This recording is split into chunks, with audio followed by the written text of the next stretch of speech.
Sebelumnya, perkenalkan nama saya Desa Cahaya Pratiwi. Di sini saya akan menjelaskan pengertian dari bangsa Myrtales.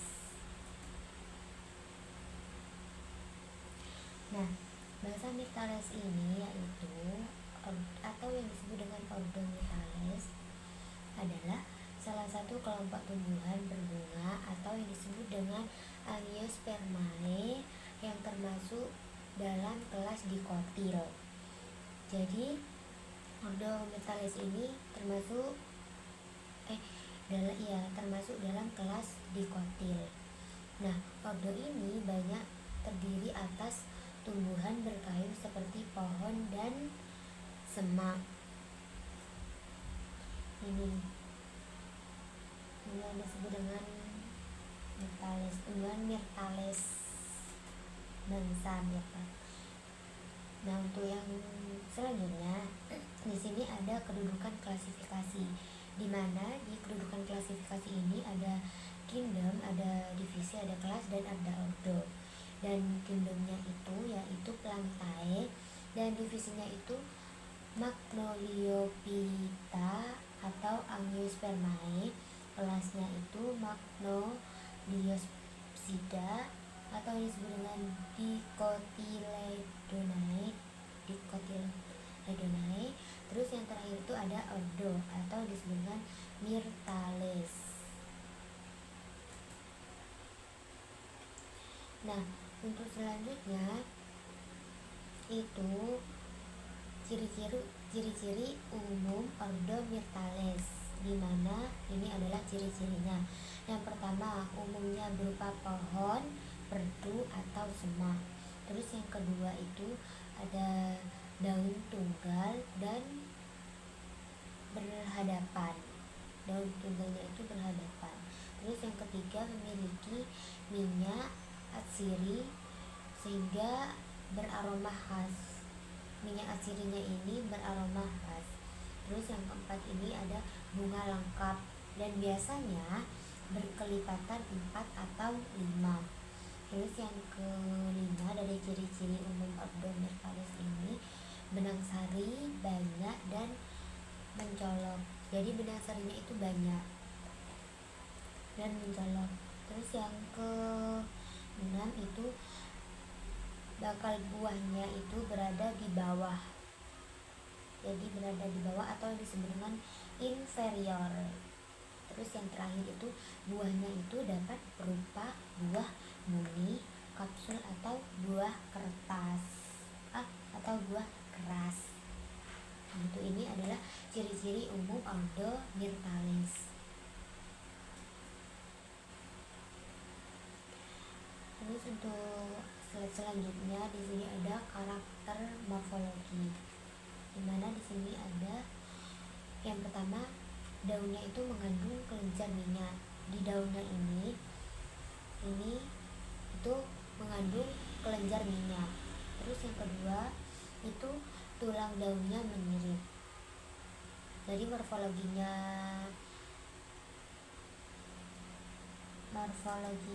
Myrtales ini tulang daunnya itu menyirip. Terus yang ketiga batangnya itu berkayu.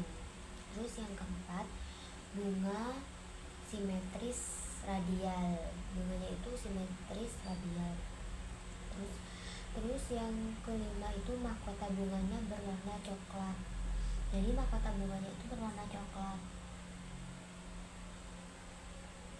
Mahkota bunganya itu berwarna coklat. Dan yang terakhir itu benang sarinya itu banyak dan panjang. Jadi benang sarinya itu panjang dan banyak.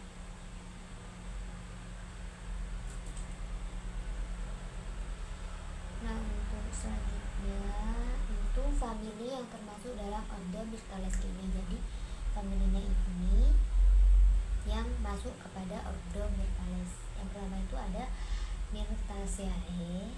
Terus yang kedua ada Melastomataceae.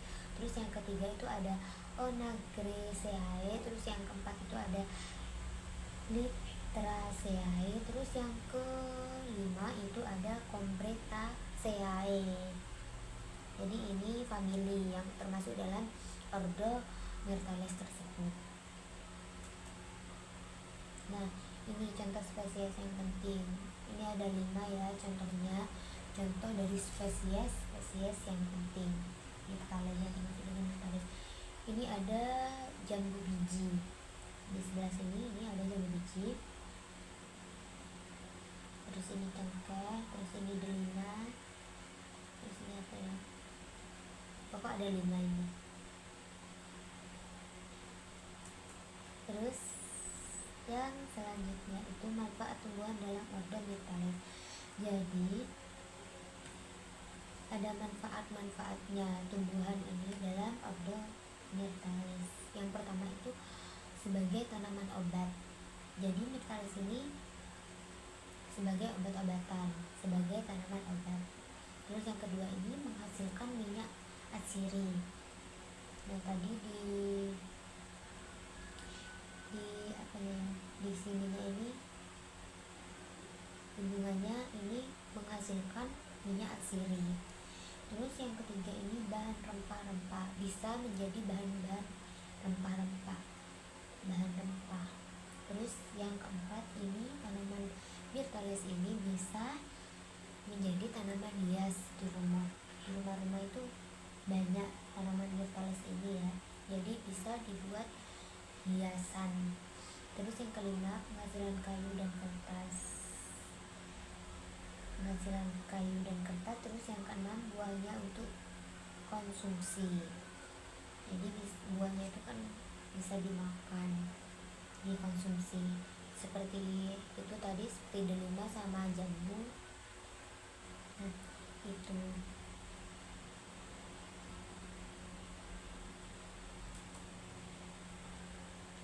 Untuk selanjutnya itu ada kedudukan dalam sistem klasifikasi klasik dan modern, di mana klasifikasi klasik atau yang sekarang yang dulunya itu jadi dimasukkan ke dalam kelompok dikotil berdasarkan bentuk bunga dan bijinya. Nah kalau yang sekarang, kalau klasifikasi yang modern ini itu termasuk kelompok rosid. Hubungan kekerabatan ditentukan berdasarkan DNA dan filogenetiknya. Kalau yang dulu kan ini kan berdasarkan bentuk bunga dan bijinya. Kalau yang sekarang ini berdasarkan data DNA dan filogenetiknya. Terus yang selanjutnya perkembangan klasifikasi ordo atau yang disebut dengan Myrtales. Nah dulu klasifikasinya hanya berdasarkan bentuk morfologinya, seperti bentuk bunga, jumlah benang sari, posisi ovarium. Nah dan sekarang ini menggunakan analisis molekul DNA dan hubungan evolusi tumbuhan. Akibatnya beberapa famili mengalami perubahan posisi dari klasifikasinya tersebut. Jadi kalau dulu itu berdasarkan bentuk bunga, jumlah benang sari, posisi ovarium. Kalau sekarang itu analisis molekul DNA dan hubungan evolusi tumbuhannya. Terus untuk selanjutnya itu hubungan filogenetik secara umum, di mana Myrtales ini memiliki hubungan dekat dengan kelompok rosid lainnya, atau yang disebut dengan ordo ini dianggap perkembangan dari nenek moyang tumbuhan berbunga dikotil awal dan mengalami adaptasi pada bunga buah jaringan penghasilan minyak atsiri. Jadi hubungannya filogenetiknya ini menunjukkan bahwa famili dalam Myrtales ini masih memiliki nenek moyang yang sama meskipun bentuk tumbuhnya itu berbeda-beda.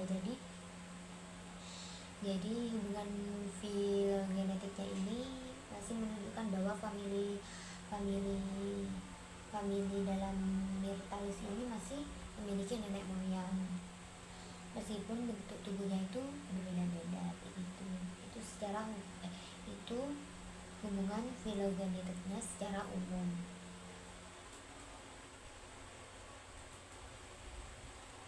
Sudah. dari saya, mungkin itu saja dari saya. Selebihnya